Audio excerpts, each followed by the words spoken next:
Press the bell icon on the YouTube app and never miss another update.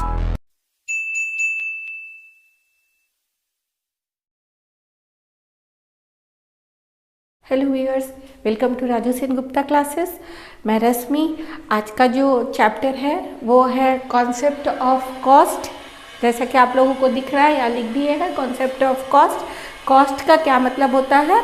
Cost मतलब production cost. Cost का मतलब है cost of production, production cost. ठीक है।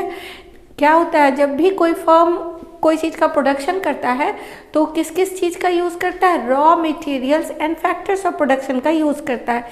एक firm, एक प्रोड्यूसर किसी वस्तु का उत्पादन में किस चीज़ का उपयोग करता है? रॉ मटेरियल्स एंड करता है फैक्टर्स ऑफ प्रोडक्शन, जैसे लैंड है, बिल्डिंग है, लेबर है, कैपिटल है। ठीक है। तो इसको क्या बोलते हैं हम लोग? इनपुट्स बोलते हैं। ठीक है।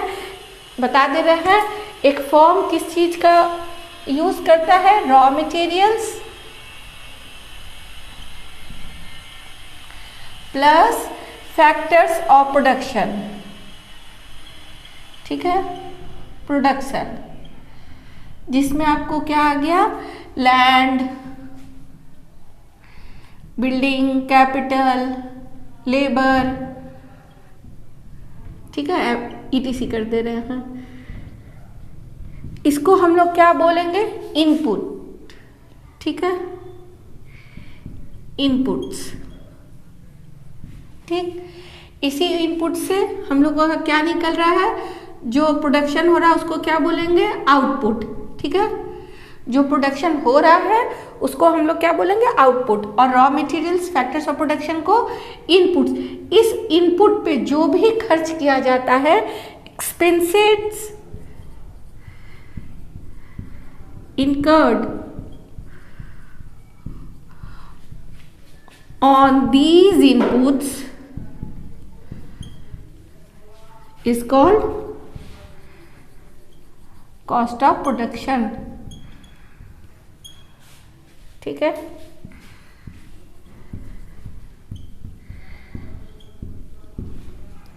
यहाँ लिख भी दिए हैं, देखिए एक और डिफिनेशन यहाँ लिख दिए हैं। The expenditure made on the factors of production is called production cost. Factors of production, उत्पादन में जिस सब वस्तु को हम लोग लगा रहे हैं उस पे जो उस रिसोर्सेज पे हम लोग जितना खर्चा कर रहे हैं उसको हम लोग क्या बोलते हैं? कॉस्ट ऑफ प्रोडक्शन बोलते हैं। इसी पे डिपेंड करता है कि उत्पादक किसी वस्तु का उत्पादन करेगा या उसको बंद कर देगा, करेगा तो कितना करेगा। ये सब कुछ किस पे निर्भर करता है? कॉस्ट ऑफ प्रोडक्शन पे निर्भर करता है। ठीक है। अब देखिए इसके आगे अब बता रहे हैं, ये यहाँ बता दिए हैं। इसके बाद कॉस्ट फंक्शन बता रहे हैं। कॉस्ट फंक्शन बताने के पहले एक आप लोगों को छोटा सा डिफरेंस बता दे रहे हैं। सेलिंग कॉस्ट और प्रोडक्शन कॉस्ट में अंतर। सेलिंग कॉस्ट और प्रोडक्शन कॉस्ट में अंतर होता है। सेलिंग कॉस्ट क्या होता है? सेलिंग कॉस्ट क्या होता है? It refers the amount spent on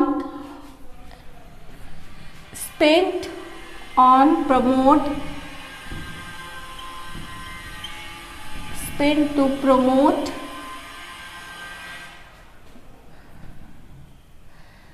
sale of the commodity।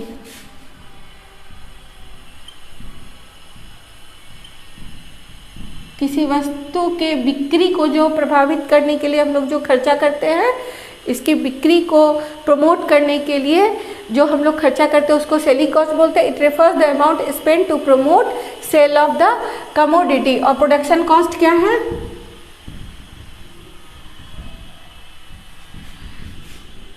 It refers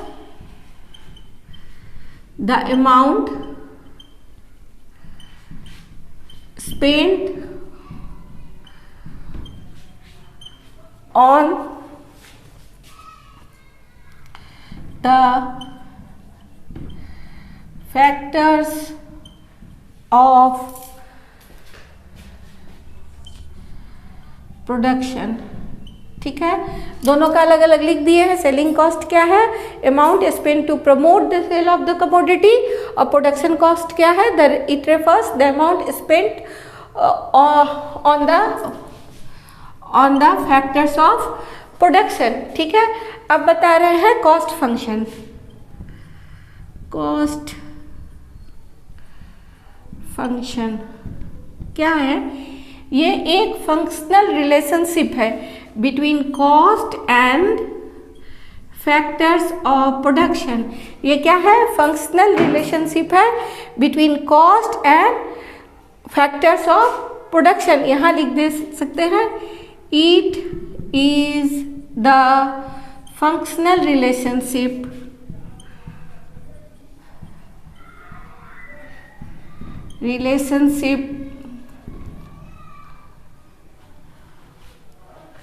between cost and factors of production. ठीक है, इसी पर हम लोगों का प्रोडक्शन डिपेंड करता है। इसको हम लोग ऐसे भी लिख सकते हैं, cost is the function of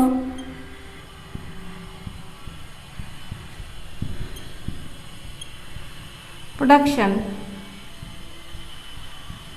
ठीक है, ठीक है, इसी पर हम लोगों का प्रोडक्शन डिपेंड करता है कि हम लोगों को कितना प्रोड्यूस करना है और करना है या नहीं करना है। किस पर डिपेंड करता है? Cost is the function of output के ऊपर। हम लोग इससे निकाल लेते हैं कि हम लोग का क्या प्रोडक्शन कॉस्ट है और हम लोग का प्रोडक्ट जो है वो प्रोडक्शन करना चाहिए या नहीं करना चाहिए। इससे हम लोगों को ये पता चलता है। आइए अब बता रहे हैं कॉस्ट कितने प्रकार का होता है। ठीक है, कॉस्ट,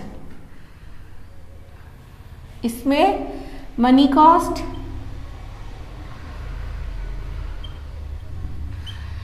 रियल कॉस्ट और अपॉर्चुनिटी कॉस्ट।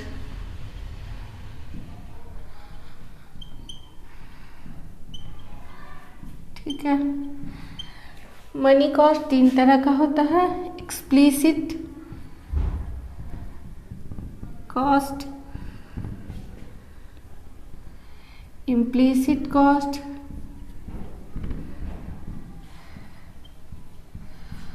और नॉर्मल प्रॉफिट।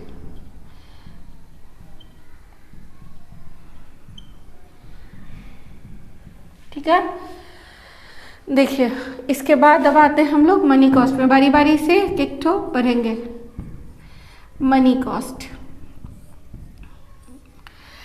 जब भी किसी खर्चा का भुगतान हम लोग मुद्रा के रूप में करते हैं, expenses made in terms of money, उसको हम लोग क्या बोलते हैं? Money cost. जब भी किसी खर्चे का भुगतान हम लोग मुद्रा के रूप में करते हैं, जिस भी खर्चा का भुगतान हम लोग मुद्रा के रूप में करते हैं उसको हम लोग क्या बोलते हैं? Money cost. इसको हम लोग क्या लिख सकते हैं?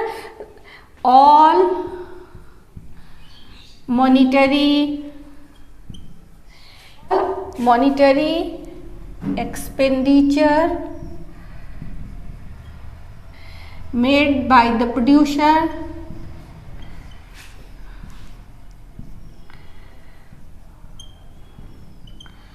for hiring the various factors of production. ठीक है, ऑल ध्यान दीजिएगा, ये क्या है? ऑल मॉनिटरी एक्सपेंडिचर है। ठीक है, made by the producer for hiring the various factors of production. जो भी भुगतान हम लोग मुद्रा के रूप में करते हैं उसको हम लोग क्या बोलते हैं? मनी कॉस्ट बोलते हैं। इसमें एग्जाम्पल दे दीजिएगा। एग्जाम्पल में रेंट है, वेजेस है, ठीक है, इसके बाद डिप्रिशिएशन है, इंश्योरेंस है। ठीक है, इसके बाद इंटरेस्ट रेट है जो हम लोग कैपिटल पे करते हैं, इंटरेस्ट है, इंटरेस्ट ऑन कैपिटल, ठीक है, ETC कर देते हैं। और जितना भी है एग्जाम्पल इतना दे दिए हैं, और सारा जो भी हम लोग मुद्रा के रूप में भुगतान करते हैं उसको हम लोग क्या बोलते हैं, मनी कॉस्ट बोलते हैं। और इसका एग्जाम्पल बहुत सारा है, यहाँ कुछ एग्जाम्पल हम दे दिए हैं। इसके बाद आ रहा है मनी कॉस्ट को ही पहले बता दे रहे हैं। इसमें है देखिए एक्सप्लिसिट, इम्प्लिसिट और नॉर्मल प्रॉफिट। इसको पहले हम लोग पढ़ लेते हैं। एक्सप्लिसिट कॉस्ट, इसको हम लोग हिंदी में वास्तविक या प्रत्यक्ष भुगतान भी कहते हैं, ठीक है, वास्तविक या प्रत्यक्ष भुगतान भी कहते हैं। जो सब हम लोग पेमेंट किसी आउटसाइडर को हम लोग करते हैं, जो भी खर्च या जो भी पेमेंट हम लोग आउटसाइडर को करते हैं उसको हम लोग क्या बोलते हैं, एक्सप्लिसिट कॉस्ट बोलते हैं। ये एक वास्तविक या प्रत्यक्ष भुगतान है, इसको डायरेक्टली हम लोग पे कर दे। इसमें रेंट, वेजेस, डिप्रिसिएशन ये सारा आएगा इसमें, जो कि हम लोग आउटसाइडर को करते हैं। It refers the actual money outlay of the firm, ठीक है, ये हो गया इसका डेफिनेशन। इसे हम लोग क्या बोलते हैं, लेखांकन लागत भी बोलते हैं, क्योंकि कोई भी कॉस्ट अकाउंटेंट जो है इसको अपने रजिस्टर में इसका एंट्री करता है। जो आप लोग अकाउंट्स बनाते हैं एक्सपेंसेस में आप इसका एंट्री करेंगे, जो भी कॉस्ट अकाउंटेंट है वो इसका एंट्री करता है, इसीलिए इसे क्या बोलते हैं, लेखांकन लागत भी बोलते हैं। इसका रजिस्टर में खर्चा में एंट्री किया जाता है। ये क्या है, प्रत्यक्ष भुगतान है, डायरेक्ट पेमेंट है, ठीक है, यहाँ लिख दिया it refers the actual money outlet of the firm. इसके बाद आ रहा है इम्प्लिसिट कॉस्ट, ये है इम्प्लिसिट कॉस्ट, यहाँ लिख दिया है it refers the cost of self supplied factors, ठीक है। इसमें आता है एग्जाम्पल में क्या आता है, जो स्वयं की जमीन पर दिया गया रेंट, ठीक है, ऑन सेल्फ ओन्ड लैंड, अपनी ही जमीन पे दिया गया हुआ किराया या अपने ही पूंजी पर दिया गया, इसको क्या बोलते हैं, इंटरेस्ट, ठीक है, अपनी ही पूंजी पर दिया गया इंटरेस्ट रेट जो है, जो हम अपने कैपिटल पे दे रहे हैं वो अपने ज़मीन पे जो किराया दे रहा है, यानी कि जो स्वयं को जो हम लोग पेमेंट कर रहे हैं ये डायरेक्टली पेमेंट नहीं होता है, ये इनडायरेक्ट पेमेंट है, ध्यान दीजिएगा, ये डायरेक्ट पेमेंट नहीं है, ये एक इनडायरेक्ट पेमेंट है जो कि स्वयं की को ही दिया जाता है, सेल्फ सप्लाइड फैक्टर्स को दिया जाता है। जैसे अपनी ही ज़मीन पर दिया गया किराया या अपने बिल्डिंग का किराया और अपने ही पूंजी पर दिया गया सूद या इंटरेस्ट, ठीक है, ये हो गया इम्प्लिसिट कॉस्ट, ठीक। अब इसके बाद आता है नॉर्मल प्रॉफिट। नॉर्मल प्रॉफिट, देखिए ये क्या है, नॉर्मल प्रॉफिट क्या होता है, ये वो मिनिमम अमाउंट ऑफ प्रॉफिट है जो कि एक प्रोड्यूसर हमेशा चाहता है कि हमको प्राप्त हो। अगर उसको कोई प्रॉफिट प्राप्त नहीं होगा तो क्या करेगा, प्रोडक्शन वो नहीं करेगा, ठीक है। जब उसको जितना लागत है उतना में ही बेच देगा, उसको कुछ फ़ायदा नहीं होगा तो वो प्रोडक्शन नहीं करेगा। ये जो नॉर्मल प्रॉफिट है इसको भी कॉस्ट में ही जोड़ा जाता है। नॉर्मल प्रॉफिट को ध्यान दीजिएगा, लागत में ही जोड़ा जाता है, ये भी कॉस्ट ऑफ प्रोडक्शन में ऐड होता है, ये नॉर्मल प्रॉफिट, ठीक है। अब हम लोग आते हैं रियल कॉस्ट और अपॉर्चुनिटी कॉस्ट पे, जो इसके पहले आप लोगों को चार्ट में बताए थे। दूसरा है रियल कॉस्ट, ठीक है, इसको सबसे पहले कौन बताए थे, मार्शल बताए थे, ठीक है। इसको हम लोग सोशल कॉस्ट भी कहते हैं,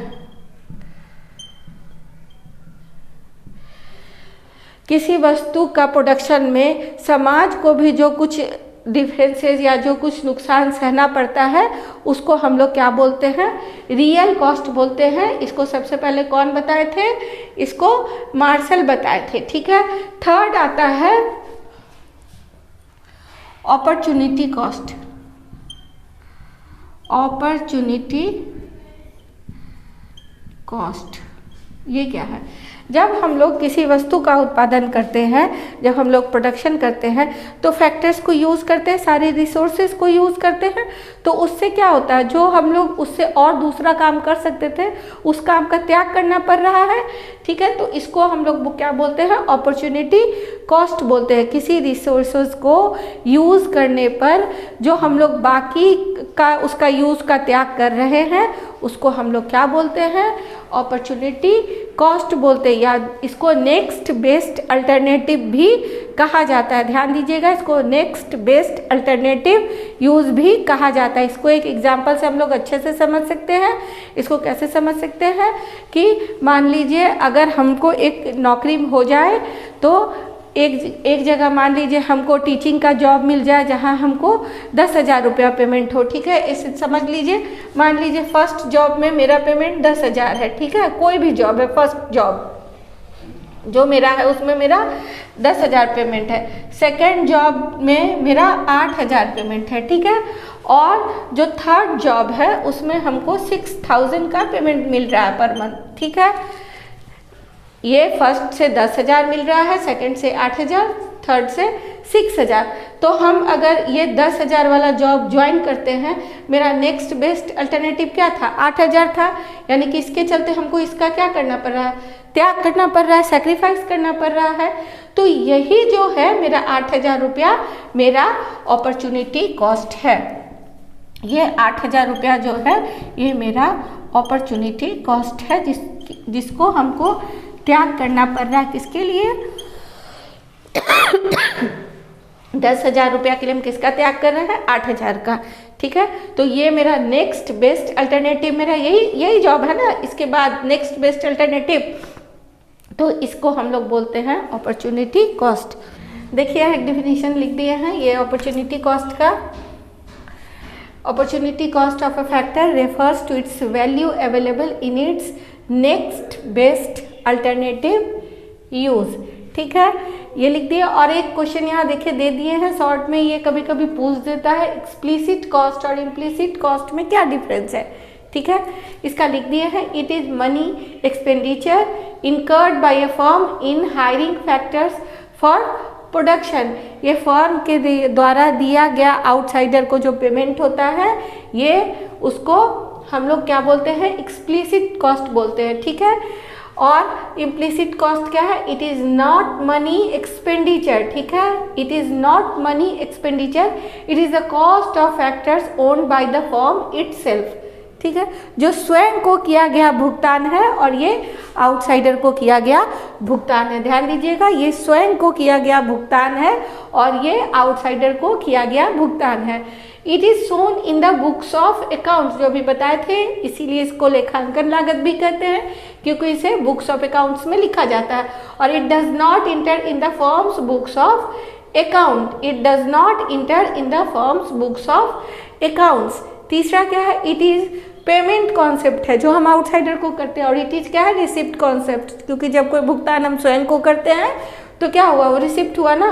तो ये एक पेमेंट कॉन्सेप्ट है और ये एक रिसिप्ट कॉन्सेप्ट है। ठीक है, आज यहीं तक रहने देते हैं। ये फर्स्ट जस्ट इंट्रोडक्शन समझिए इस चैप्टर का ये रहा। और अब हम लोग जाएंगे शॉर्ट रन, लॉन्ग रन, और इसके बाद हम लोग सारा अंदर का टॉपिक पढ़ेंगे धीरे धीरे से। आज ये सिर्फ इंट्रोडक्शन रहा इतना दूर, जो इस चैप्टर के शुरू में हम लोगों को शुरुआत करने से पहले क्या क्या जानना चाहिए ये बता दिए हैं। तो आज का वीडियो यहीं ख़त्म करते हैं। मेरे वीडियो के साथ बने रहिए, शेयर कीजिए, लाइक कीजिए।